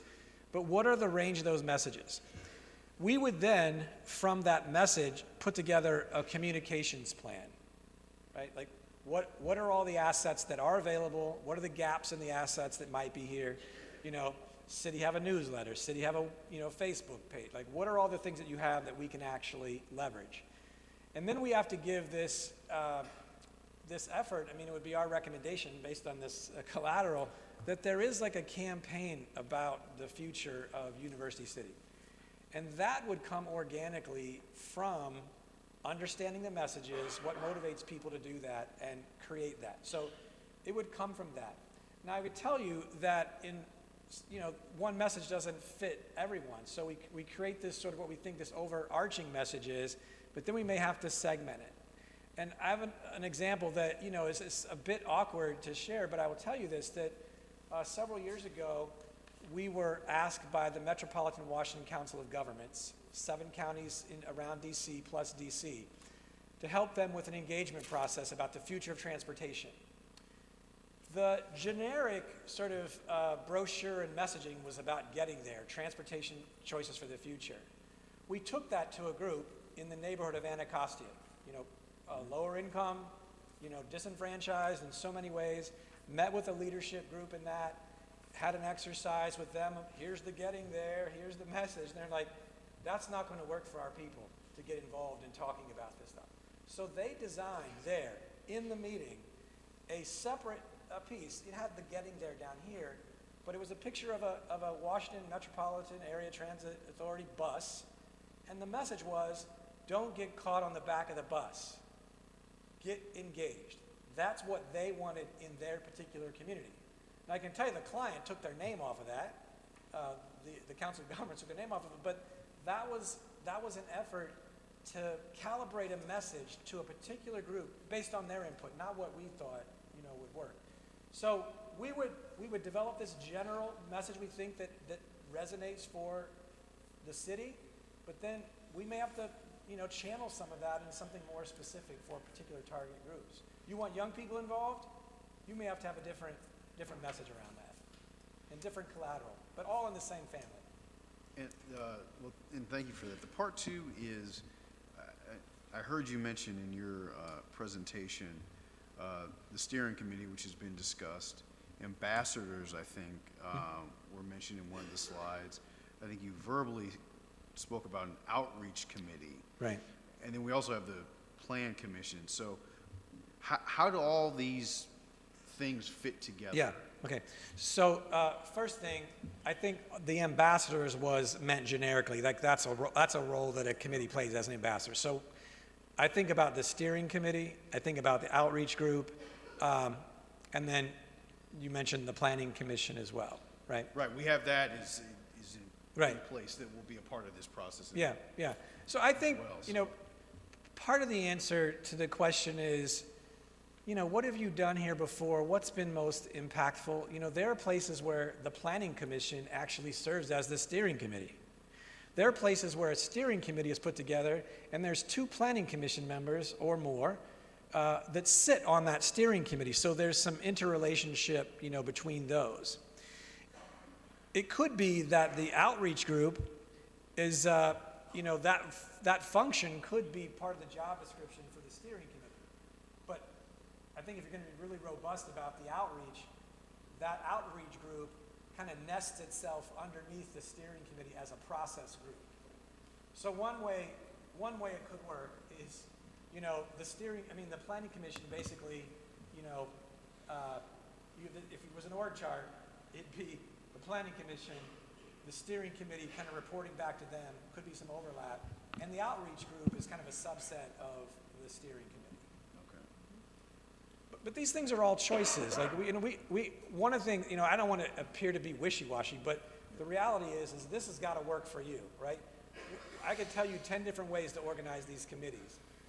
And what I would expect to happen is that in an early orientation scoping meeting, we'd throw out what those options are, and you'd say, no way is that one going to work in University City, or you know what, this one could. So I think there's a collaboration about making sure that the approach here is really focused on what works best for University City.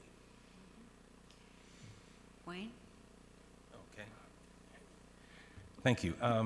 Just a quick question, and one of the slides that particularly caught my interest, and it's important here in University City, was the university slide about your Anchor Institute experience.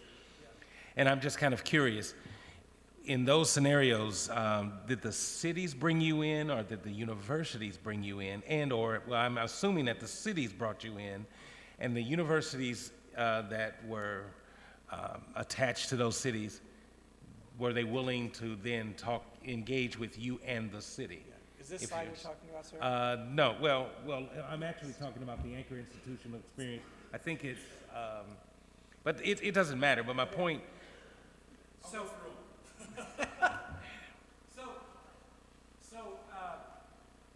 most of the times we're. That's the one. Yes. Yeah. Most of the time, that's Kevin's slide, but I'll start. You said it was a quick question. There's usually quick questions and long answers. Most of the time, we are hired by the local government, right? And then through the process, like putting together a stakeholder group, the university gets involved. In our process in Tuscaloosa right now, that effort, that committee is chaired by a senior leader at the University of Alabama, and there are 3 other people on this committee of nearly 30, on here where they're actually involved in the process. So there is this expectation they're involved. In the project in Dayton with the University of Dayton, our client is the University of Dayton and another anchor institution. And we've been asked, they're very community oriented. The president of the University of Dayton says, I'm the president of the University for Dayton. And so we are helping them with their larger agenda, in the community. Did you want to add anything about, did that help? I mean, like the city usually hires us. Okay, no, that's fine. I'm just kind of curious because my point is, what if the university is not willing necessarily to engage? Oh, and that happens. That happens. Just because they're there doesn't mean they behave in a helpful way. Right? So on this list, just to highlight a couple. The first one, Burlington, was a combination of the university and the city. Tuscaloosa, they were part of the process. New Haven has been all over the place. New Haven was originally worked for the city. I'm actually, now we're doing some stuff with Yale in the city and some stuff for Yale. Providence, it was Brown and this Health Coalition with its health education leadership to state Providence, basically.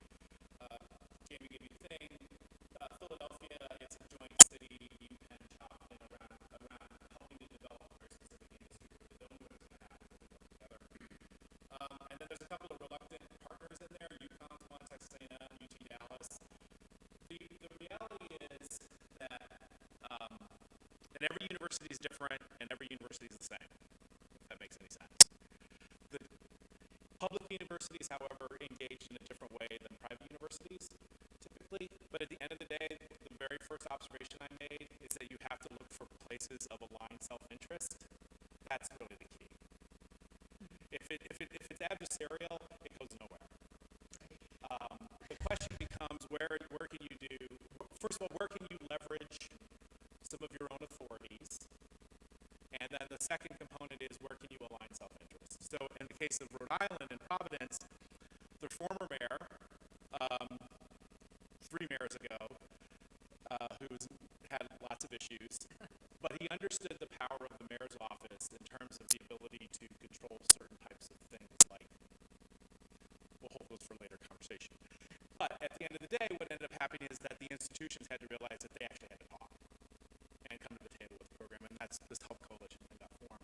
So, but at the end of the day, that works for about an hour, and then you've got to figure out where you can align self-interest.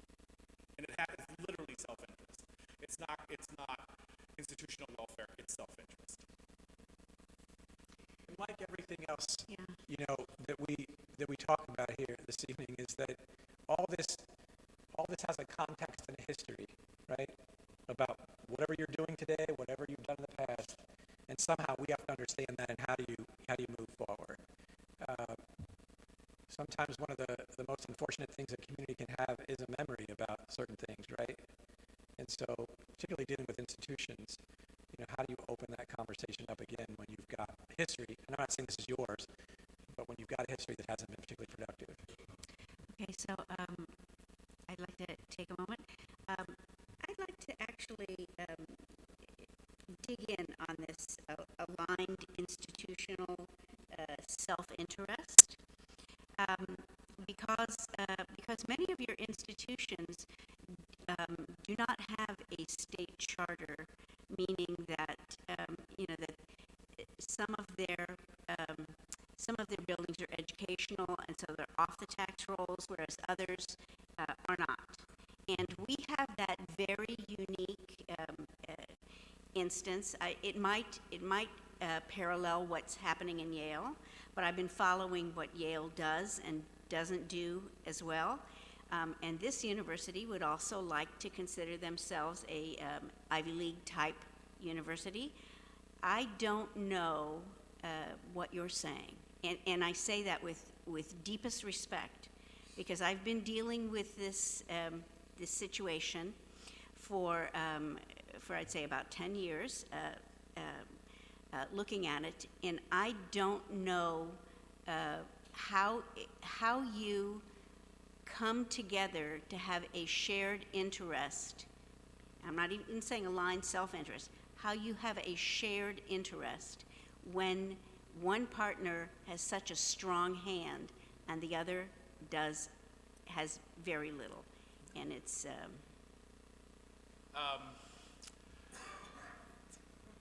This would be the kind of conversation you'd have in a different setting. But it's actually integral to our comprehensive plan.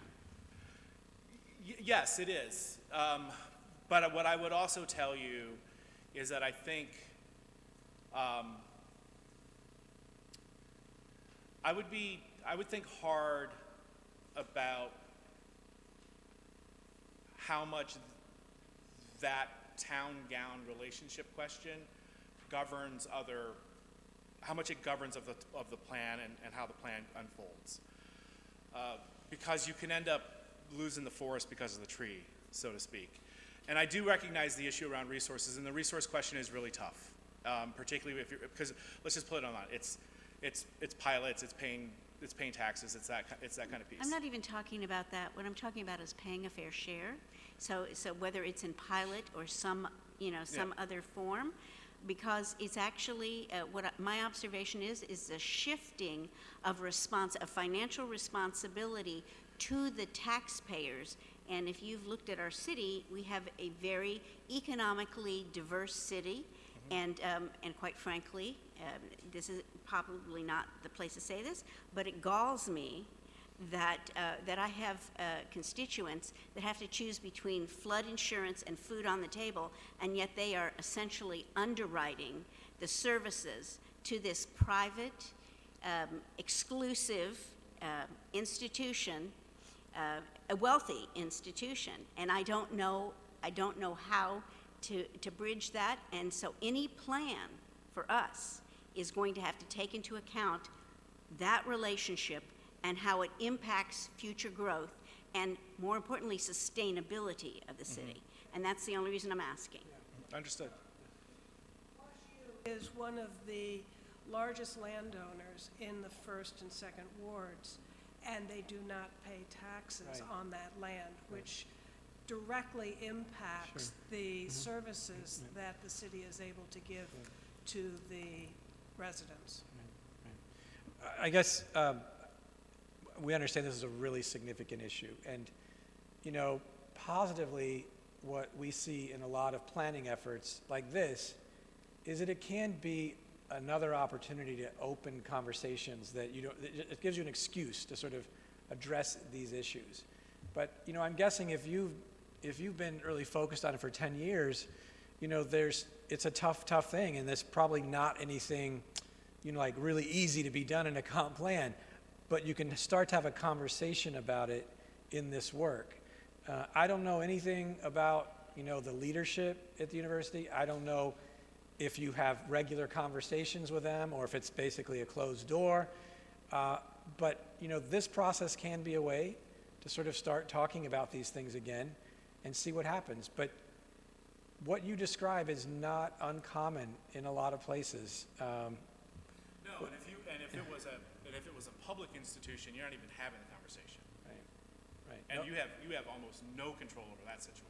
Right. In a public institution, particularly. However, it is a private institution, so that is a key factor. I understand that, and that's why you have certain avenues, and I think Jamie's point about how the planning process unfolds and different kinds of regulatory mechanisms and zoning mechanisms that you look at play a role. So I don't know, like in terms of, you know, not knowing the players, I don't know if this makes any sense, but you know, what if there is going to be a steering committee? Is there somebody at the leadership who should be or would be willing to play a leadership role in this process, to learn more, to maybe get, you know, maybe more invested in what the choices are? I don't know if that's the case, but maybe that's a way to sort of help move that along. It is very different. I mean, you know, I mentioned Tuscaloosa and the University of Alabama. You know, there's a very different relationship there than in Texas A&M and College Station right now, where Texas A&M and College Station and the larger state institution, they don't really care much about their host community. It's extraordinary what has happened and is continuing to happen to an institution it's 68,000 students right now, all kinds of impacts. But they just are struggling to get the right leadership conversation, you know, to happen. You know, to Jamie's, and related to this, to Jamie's point about the makeup of the steering committee and that role, the one thing that you want to make sure doesn't happen, and I'm not going to name specific institutions, but one of the projects that we were involved in, and I'm going to make this funny just because it's late, we should laugh a little bit, the associate deputy dog whose job it was to go to meetings was the person who was assigned to come to the meetings. That's not the person you want. And what ended up happening in that process, it actually literally ended up going all the way to the provost ended up getting involved, where it was just literally a lot of hand-holding with the institution and ended up sitting with the provost. At the end of the day, that's where the city manager and the president of the city council and the mayor of the city council has to go, Wash, we need somebody who can help, who has some authority. It hasn't been untried. Right. No, I'm sure you have, and I think one thing that we could try to help as part of the process is, you know, try to help understand what are the needs. You know, like one of the things that we see a lot in at the universities right now is attracting and retaining, you know, faculty who want to live close by in quality, you know, neighborhoods. Right? I saw some amazing neighborhoods today. But are there things that you can do that help advance? Like, I don't know what the self-interest of WashU is right now. You know, maybe they don't need anything. But if they do, maybe we can help put a finer point on, you know, the impacts of not doing it or doing it. as part of this process. Thank you.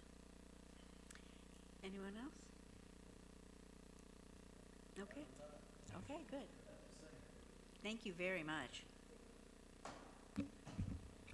Thank you very much for coming tonight. As we had indicated, this is, oh, sorry, Ms. Rose, go ahead. Go ahead. No, I was just going to say, I appreciate, I think we want to probably convene for about 2 minutes and then talk about what the next steps are. That makes sense? Thank you all very much.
Mayor Pro Tem, are you ready to reconvene?